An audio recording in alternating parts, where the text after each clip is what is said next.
One of the most frequent questions I get asked is how can I attach a mantle above the firebox?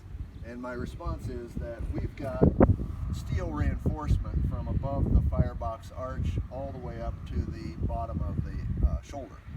So we've got a field of 18 gauge galvanized steel that you can lag your corbels into, or you can lag your mantle right into.